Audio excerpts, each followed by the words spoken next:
Welcome to This Explainer. Today, we're cracking open a seriously fascinating historical cold case.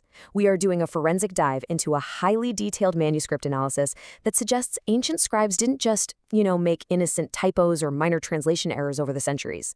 According to our source material, they actually executed a highly coordinated, dual-pronged operation to fundamentally rewrite history.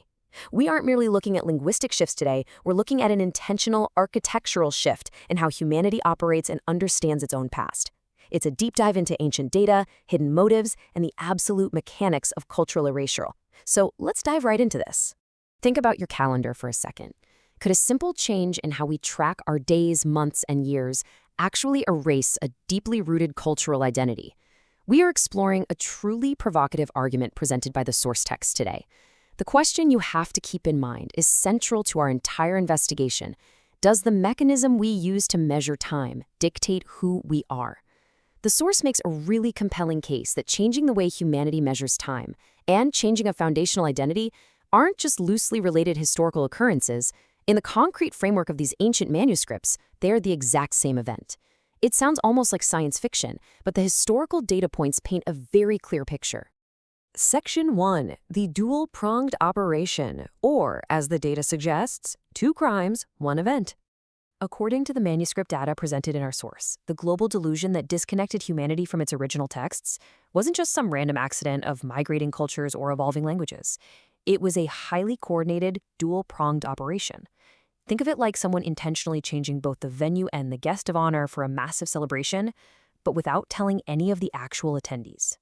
First, by scrambling the timeline, the architects of this shift ensured the world would assemble on the absolutely wrong days. Concurrently, by altering the specific names used in the core texts, they ensured that when people did inevitably assemble, they would call upon a completely different, rootless identity. You change the when, and you effectively change the who. It's kind of like a masterclass in systemic misdirection.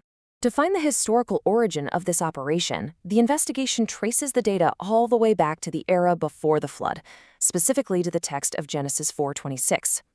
Now, modern Western translations usually frame this verse in a pretty positive light, stating something along the lines of, "Then men began to call upon the name." But if you dig into the deeper linguistic data, a totally different story emerges.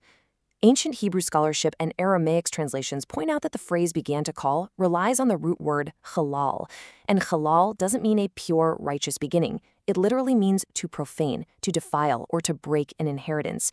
That translation shift completely flips the meaning of the event on its head. So, rather than the start of pure worship, ancient textual traditions record that this was the precise historical moment humanity began creating a counterfeit system. Instead of preserving the original names in intent, humanity began attaching the creator's true name to physical idols and planetary objects. They began substituting phonetic placeholders in place of the original language. It was basically the birth of an ideological bait and switch. We're not talking about a subtle error here. It was a fundamental rerouting of human focus that eventually spread globally, laying the groundwork for millennia of systemic textual corruption. Section 2.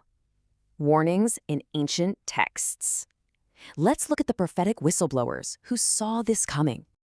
To understand how this textual deception was orchestrated mechanically, we have to look at the primary evidence provided by the whistleblowers of antiquity, specifically the ancient texts of Enoch and Jubilees. The Book of Jubilees lays out the mechanism incredibly clearly, warning that the children of Israel would forget the feasts of the covenant and walk according to the feasts of the Gentiles. The text is explicitly warning us that altering the baseline calendar automatically changes the identity of the entity being worshipped. It's a direct cause and effect relationship that was established thousands of years ago. The source argues that this prophecy played out mechanically with the physical removal of the original 364-day creation timeline. And what replaced it? Well, the shifting, observational Roman Julian and eventually Gregorian calendar systems. It's like throwing away a perfectly synced, mathematically precise watch for one that loses a few minutes every single day, and then wondering why you keep missing your appointments. By switching the baseline calendar to the Roman framework, the world was naturally conditioned and absorbed into a completely different cultural rhythm. I mean, have you ever missed a meeting because of daylight saving time? Imagine that exact level of confusion, but scaled up across centuries and entire civilizations. Meanwhile, First Enoch was sounding a massive alarm about the texts themselves. He predicted that falsehoods would be invented, warning that scribes would alter the truth, and write books in their own names. This wasn't a warning about innocent typos, it was a warning about intentional architectural alteration. The text suggests that translators would actively manipulate words to create a false identity, writing deeply significant concepts into their own native languages and linguistic structures. This effectively buried the original truth under layers of localized spin. Section 3. Mechanics of the corruption, also known as the scriptorium trap. So, the absolutely crucial point is understanding how this corruption mechanically happened on the ground once the Hebrew text hit the Hellenistic and Roman scriptoriums. Forensically, when nations adopted Gentile feasts, they didn't keep the original Hebrew names of deities or prophets. Roman and Greek scribes translated and transliterated those names into the phonetic tongues of the ruling empires. Imagine trying to force a uniquely shaped puzzle piece into a rigid square hole. You have to shave off the edges to make it fit, right?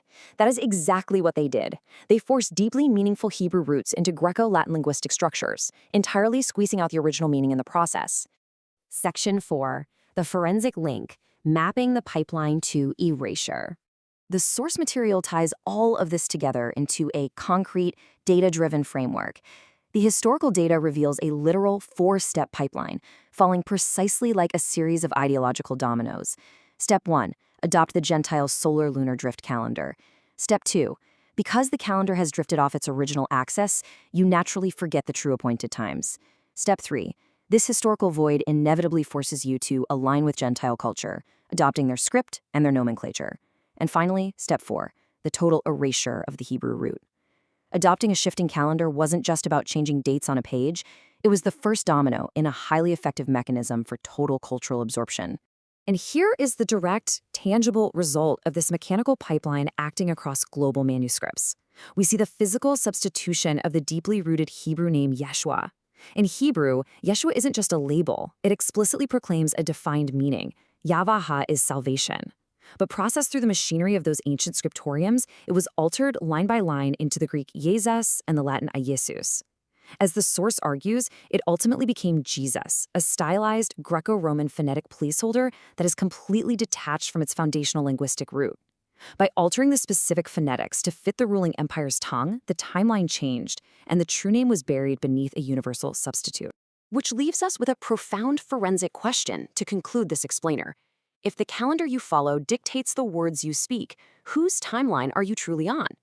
The source material presents a compelling case that time and identity are inextricably linked.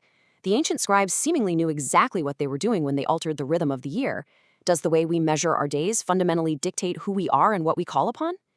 It is for sure a fascinating concept to consider the next time you glance at the calendar on your wall or check the date on your phone. Thank you so much for joining me. Keep seeking the structure behind the information, and I'll see you in the next explainer.